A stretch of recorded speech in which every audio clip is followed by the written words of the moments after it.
Bismillahirrahmanirrahim. Assalamualaikum warahmatullahi wabarakatuh.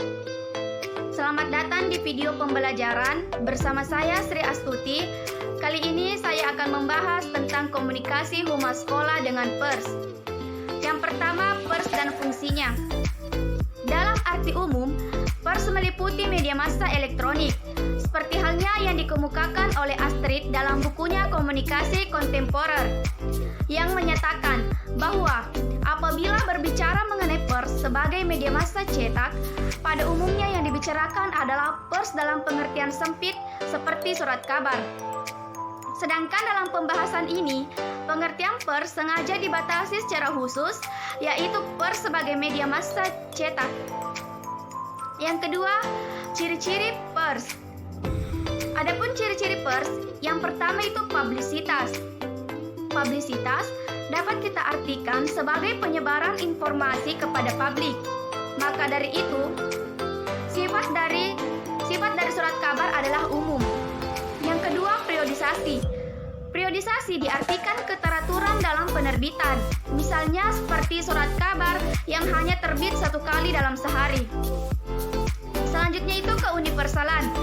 Keuniversalan dapat kita artikan kemestaan dalam hal isi dan bersumber dari seluruh dunia. Yang keempat, aktualisasi. Aktualisasi dapat diartikan bahwa segala informasi atau pemberitahuan yang dimuat dalam surat kabar merupakan laporan peristiwa aktual yang baru saja terjadi. Fungsi pers, di samping menyiarkan informasi, fungsi pers juga mendidik, memberi hiburan, dan memberikan pengaruh kepada halayak untuk melakukan kegiatan tertentu. Fungsi pers, yang pertama itu fungsi menyiarkan informasi. Yang kedua, fungsinya mendidik. Yang ketiga, fungsinya menghibur. Dan yang keempat itu fungsinya mempengaruhi. Adapun pers sebagai media komunikasi.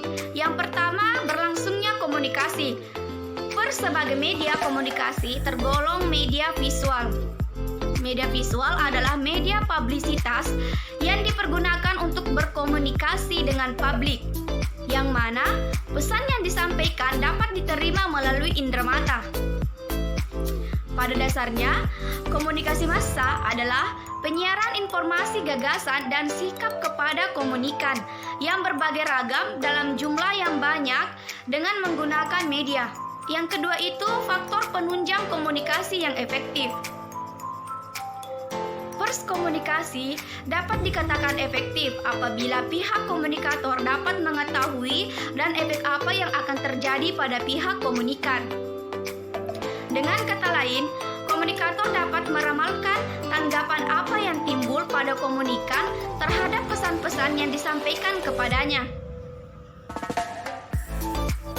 Kondisi tersebut dapat kita kondisikan sebagai yang pertama itu pesan harus direncanakan dan disampaikan sedemikian rupa sehingga dapat menarik perhatian komunikan.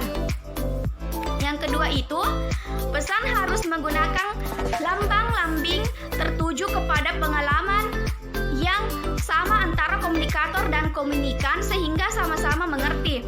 Yang ketiga itu pesan harus membangkitkan kebutuhan pribadi komunikan dan menyarankan beberapa cara untuk memperoleh kebutuhan tersebut.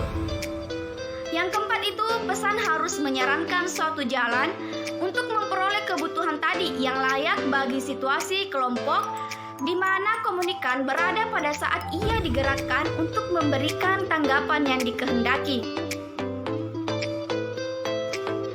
Adapun selanjutnya macam-macam media massa dalam public relation.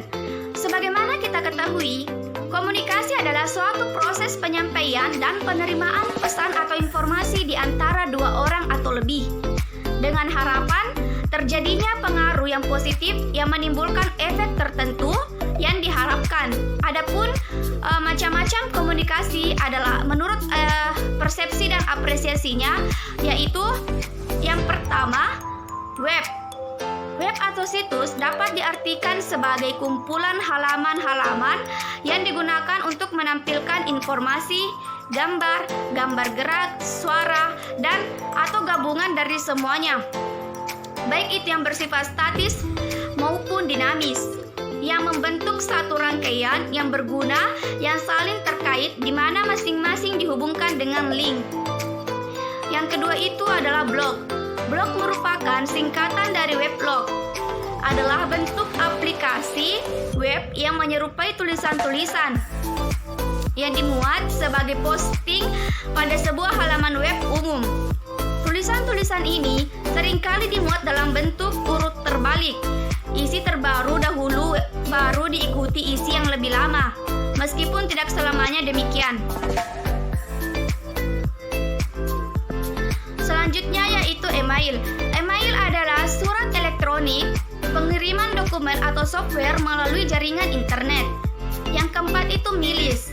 Milis adalah singkatan dari mailing list, artinya daftar email yang terdaftar dalam suatu grup seperti milis dalam Yahoo. Memiliki milis akan mempercepat pengiriman informasi kepada sekumpulan orang.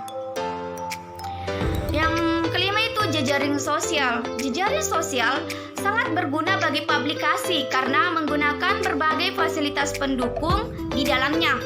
Beberapa contoh jejaring sosial yang biasa dipergunakan oleh public relation yaitu Facebook dan Twitter. Selanjutnya itu video konferensi. Video konferensi adalah telekomunikasi dengan menggunakan audio dan video yang terjadi pertemuan di tempat yang berbeda-beda. Yang selanjutnya itu IRC, Internet Relay Chat atau IRC, atau sering disebut dengan chatting, adalah forum diskusi online para pengguna internet dengan menggunakan tulisan sebagai alat untuk berdiskusi. Internet Relay Chat ini menyediakan suatu cara untuk berkomunikasi secara langsung dengan orang-orang di seluruh dunia. Selanjutnya itu feed news release. Feed news release merupakan news release yang disiarkan di siaran berita televisi. Durasinya dari 90 detik sampai 2 menit. Biasanya video dan audio dalam konsep news release yang satu ini terpisah. Hal ini akibat stasiun televisi akan memberikan audio tersendiri untuk feed news release ini. Selanjutnya itu webcast. Webcast menggabungkan konsep audio dan video. Ia disiarkan melalui internet. Dan yang terakhir itu adalah satellite media tours. Satellite media tours terkait dengan spokesperson atau juru bicara. Spokesperson baik selebriti ataupun orang yang memang dipilih untuk menjadi hubungan masyarakat.